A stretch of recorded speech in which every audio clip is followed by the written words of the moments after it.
If this show were run by the government, I wouldn't need to ask you to press PayPal. But it's not. It's not run by Justin Trudeau, of course, because he has all the money in the world, your money. But we need your money and your support to keep going. But on that point of Justin and spending the money, he has spent billions of dollars in the last few years. Of course, he says budgets balance themselves. But we're now told, well, something astonishing. I'll just introduce him. Jay Goldberg is with the Canadian Federation of Taxpayers, or Taxpayers Federation, whichever one you want. You'll go by either. You have some astonishing figures that you want to tell us about. So the Parliamentary Budget Office released a report that essentially indicates that the Trudeau government will not balance the budget until the year 2070. So 7-0. 7-0. That's 50 years from now. 49 years from now. My wife and I just welcomed our first child a few weeks ago. Congratulations. She'll be 49 years old by the time we balance the budget if we follow Trudeau economics. So it's not just on this next generation, it's probably on the generation after that, if it indeed is budget. But you know what? Trudeau said they balance themselves. And he's spending like they do. Is this the new economics? It's not the new economics. This is just spend, spend, spend to get reelected, I think, with some thought that there's no real consequence to spending all this money.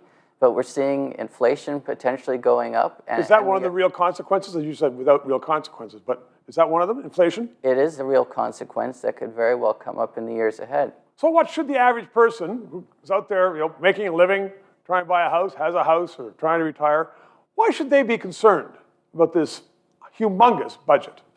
Well, they should absolutely be concerned because the more and more money we have to put towards paying down our debt and our debt interest, the less money that can go to other things. Well, maybe we don't have to pay down our debt interest. Can we just declare bankruptcy? Unfortunately, Canada can't declare bankruptcy in the modern economy. We could sell off Newfoundland. Well, they're having very big budgetary problems out there right now. No one would buy it, would they? I know, it's great people, though, and great country. So why, Jay, I know that you're a financial person, but I would like your opinion as to why more people aren't concerned about this. Trudeau's riding high in the polls, spending money like crazy. Are we all that stupid? Well, it just seems that there was this anti-deficit consensus that appears to have been gone.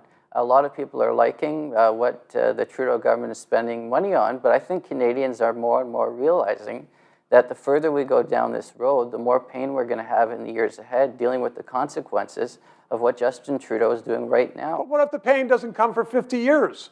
A lot of people say, ha, we're scot-free. The pain could very well come sooner than 50 years from now. We're already paying almost $45 billion in debt interest. That's going to go up in the year ahead. And we also know that if we continue on the current trajectory, the PBO is saying that we will be paying $3.8 trillion in debt interest by the time we get to 2070.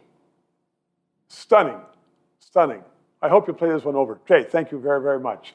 3 minutes. Justin Trudeau is traversing the country on a government jet, handing out your money for all kinds of projects. I'm sure they're all extraordinarily worthy. Why now? He wants your vote. He is trying to buy a bigger Liberal majority next time around. So, as we are one of the few news services which are not paid for by the government and by Justin, please support us. And thanks for watching.